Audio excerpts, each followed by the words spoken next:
दोस्तों, हम किसी भी समय की बात कर ले, चाहे वो पुरानी सदी हो या फिर आज के समय की आधुनिक दुनिया, पर हर समय में हमें भूत प्रेत, डैन या सेटन जैसी कई कहानियां सुनने को मिलती है या फिर उनसे जुड़े कई रिचुअल्स के बारे में हमें सुनने को मिलता है।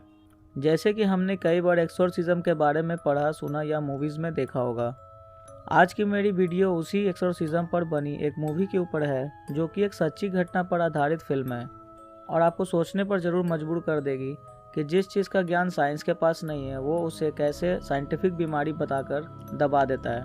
आज मैं आपके सामने जिस मूवी का एक्सप्लेनेशन करने जा रहा हूँ, उस मूवी का नाम क्रूसीफिक्शन है, जो कि 2017 में रिलीज़ हुई थी और इस मूवी से जुड़े कुछ सच्ची घटनाओं को हम लास्ट में देखेंगे। मूवी की शुरुआत रोमानिया के 2004 के एक सीनरी दिखाते हुए होता है, जहाँ पर एक लड़की के चीखने की आवाज़ आती है, जिस लड़की का नाम एडेलिना था, जिसे एक चर्च की गुफा में एक क्रॉस पर लेटाकर ले जाया जा रहा था, जिसके साथ में 4 नन और फादर दिमित्री भी थे, जहां पर उस लड़की को एविल डिमो ने पॉजेस किया हुआ था। लेकिन कब, कैसे और कहां, ये हम मूवी के अंत में देखेंगे। वहीं एडेलिना को हॉस्पिटल में ले जाते वक्त उसकी मौत हो गई थी और जिसका कारण डॉक्टरों ने बताया कि उसकी बॉडी में एड्रेनलिन लेवल हाई हो जाने के कारण उसकी मौत हो गई थी, जो कि उसे एम्बुलेंस से हॉस्पिटल ले जाने वक्त दी गई थी। लेकिन वो लोग खुद हैरान हो गए थे, क्योंकि उसकी ऑटोप्सी रिपोर्ट में काफ़ी हैरान कर देने वाली चीज़ें भी सामने आई थी, जो कि डॉक्टर्स ने पहले कभी नहीं देखी थी। वहीं एक निकोल नाम की जर्नलिस्ट को इस सब के बारे में पता चलता है और वो इस केस के साथ इमोशनली कनेक्ट हो जाती है, क्योंकि उसके खुद के साथ भी पहले कुछ ऐसा हो चुका था।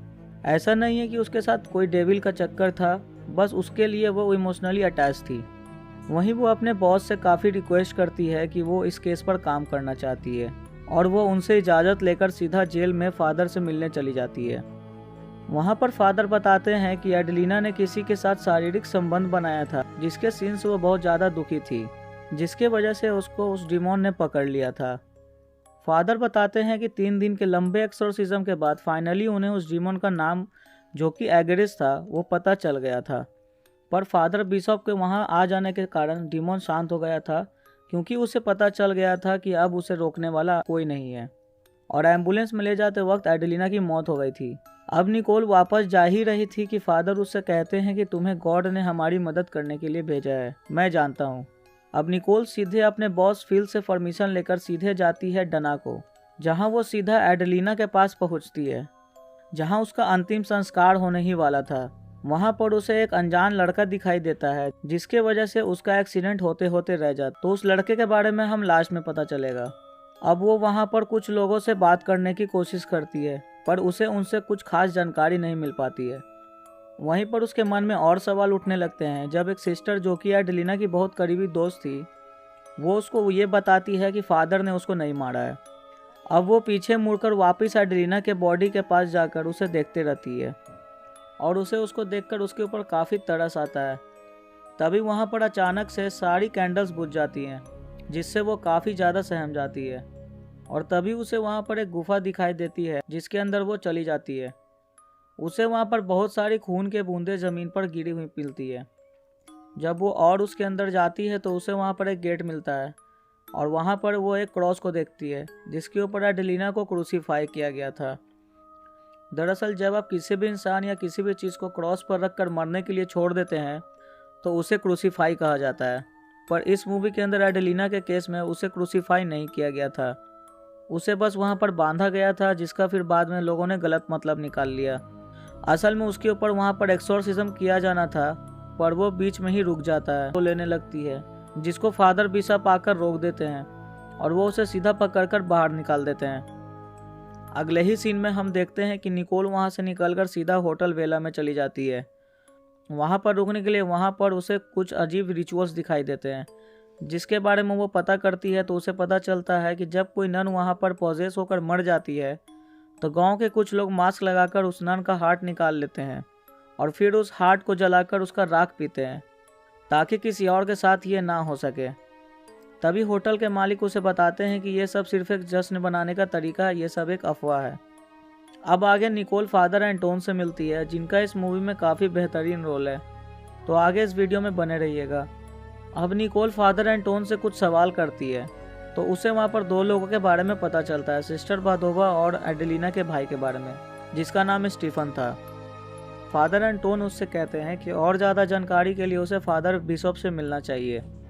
फादर बिशप से मिलने के बाद उसे पता चलता है कि जब से एडेलिना बाहर देश से होकर आई थी तब से उसके दिमागी हालत ठीक नहीं थी। यह सब सुनने के बाद निकोल को ही फादर पर शक होता है कि कहीं उन्होंने ही एडेलिना का मर्डर तो नहीं किया होगा, और सबूत इकट्ठा करने के लिए वो फिर चर्च में वापस चली जाती है। और तभी उसे वहाँ पर एक बेसमेंट मिलता है जहाँ पर सब कुछ तहस नहस किया हुआ था, और वहीं पर उसे एक खून लगा हुआ नाखून भी मिलता है, जिससे एडेलिना ने वहाँ पर क्या कुछ फेस किया था उसके बारे में उसे एहसास होता है। और तभी जब वो वहाँ से जाने लगती है तभी उसे वहाँ पर वही लड़का दिखाई देता है, और वो उसे देखकर बहुत डर जाती है। और तेज़ी से जब वो वहाँ से बाहर जाने लगती है तो उसे वो लड़का अजीब सा क्रॉस बनाकर दिखाने लगता है, जैसे वो किसी चीज़ के लिए उसे वार्न करना चाहता हो। अब निकोल जब अपने होटल के पास आ गई थी तभी उसे वहाँ पर फादर एंटोन दिखते हैं, और तभी वो दोनों वहाँ से डिनर के लिए साथ में चले जाते हैं। और तभी फादर एंटोन उसे बताते हैं कि एक्सोर्सिज्म के 3 स्टेजेस होते हैं, जहाँ पर पहले स्टेज में प्रेजेंस के बारे में हमें पता चलता है, जहाँ उन्हें पता चलता है कि क्या कोई डीमन है या नहीं।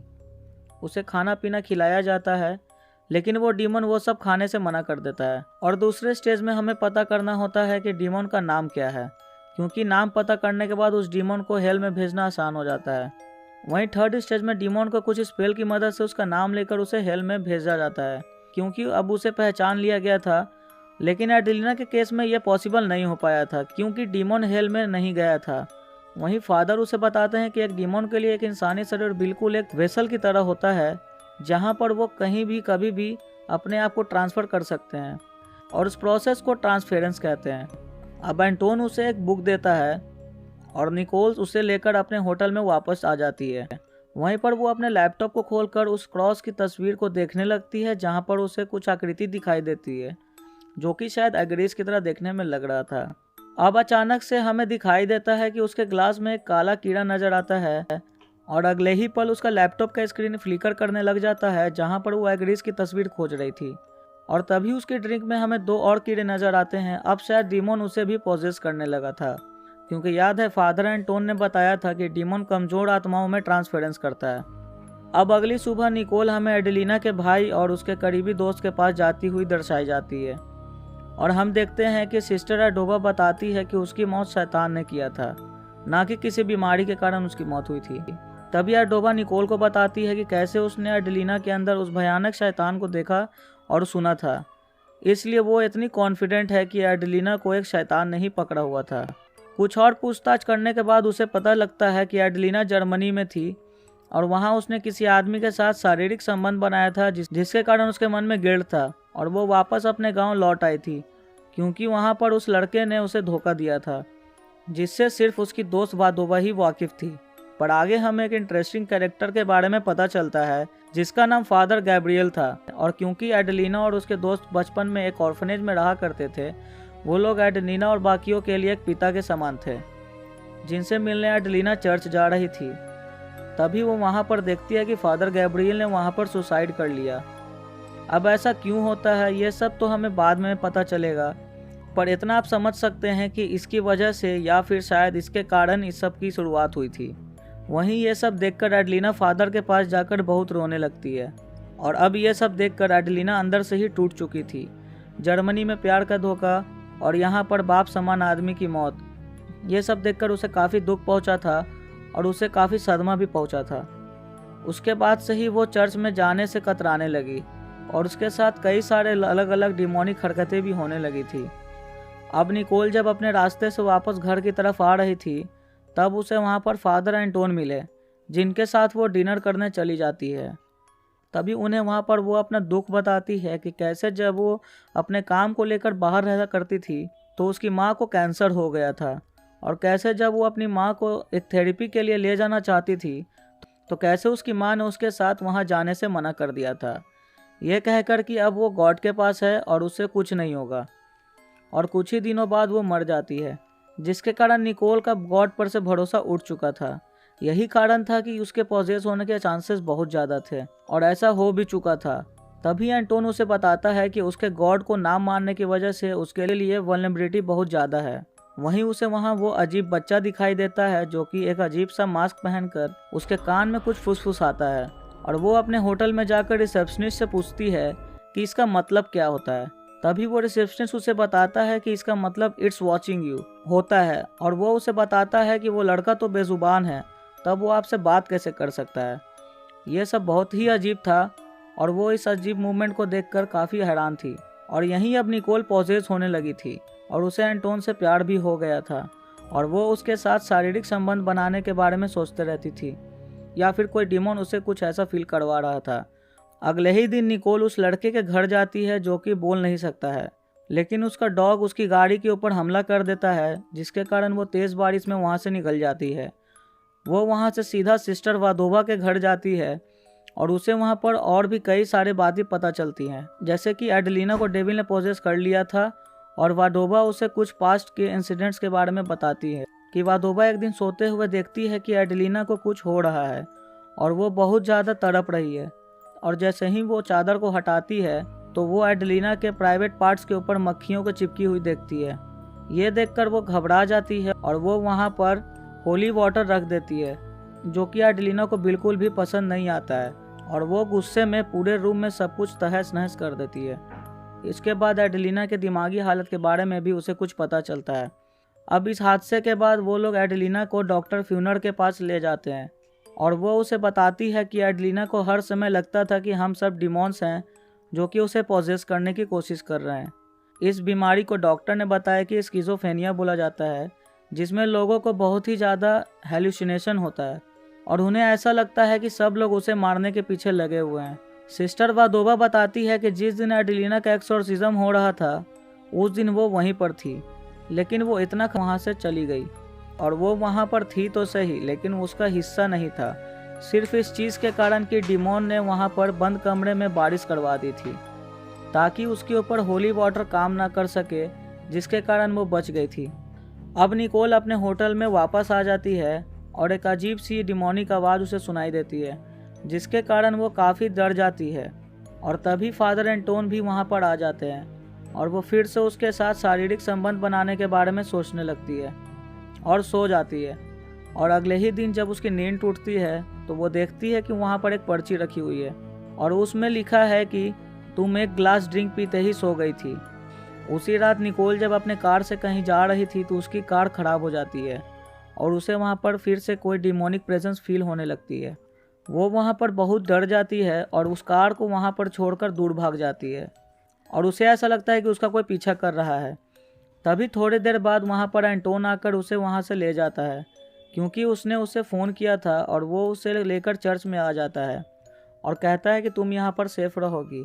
और बाद में उन्हें पता चलता है कि उस कार में कोई खराबी नहीं थी। उसके वहाँ से तुरंत जाने के बाद वो कार आराम से स्टार्ट हो गई थी।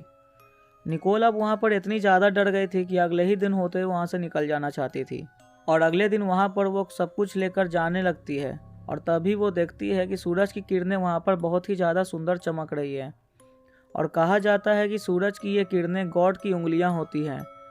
और तभी वो वहाँ पर रुक जाती है, और वहाँ पर फादर गैब्रियल की ग्रेव देखती है, और वहाँ पर वो देखती है कि फादर गैब्रियल की डेट भी उसकी मदर की मौत की डेट से मिलती थी। और तभी वो समझ जाती है कि फादर गैब्रियल ने सुसाइड क्यों किया था, डिमोनिक प्रेजेंस आई कैसे थी, और ये सब हुआ कैसे।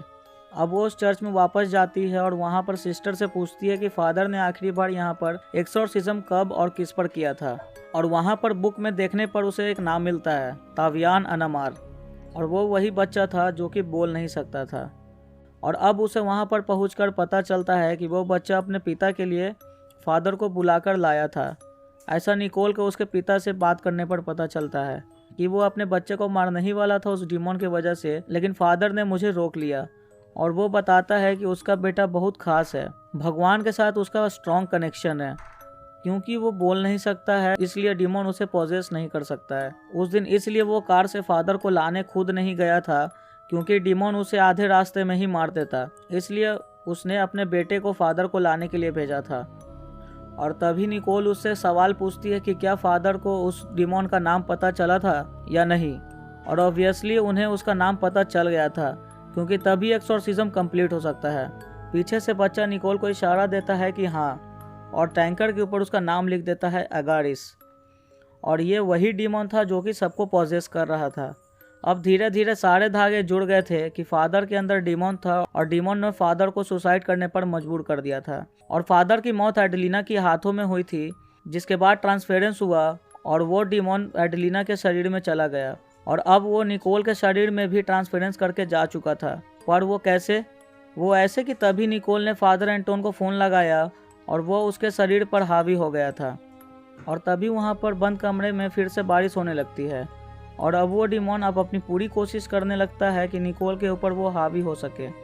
वो वहाँ पर कई सारे डिमोनिक हरकतें करने लगती है कि तभी वहाँ पर फादर एंटोन आ जाते हैं और फिर से वहाँ पर एक्सोर्सिज्म करने लगते हैं। इस बार कोई दिक्कत नहीं थी क्योंकि उस डीमन को हराने के लिए उन्हें उसका नाम चाहिए था, जो कि उनको पहले से पता चल चुका था, अगारिस।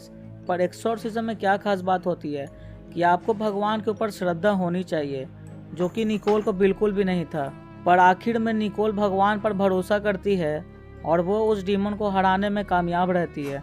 अगारिस को हेल में भेज दिया जाता है और यहीं पर मूवी ख़त्म हो जाती है। दोस्तों, अगर आपको इस मूवी का एक्सप्लेनेशन पसंद आया होगा तो प्लीज़ वीडियो को लाइक करिएगा, शेयर करिएगा और सब्सक्राइब करना ना भूलिएगा।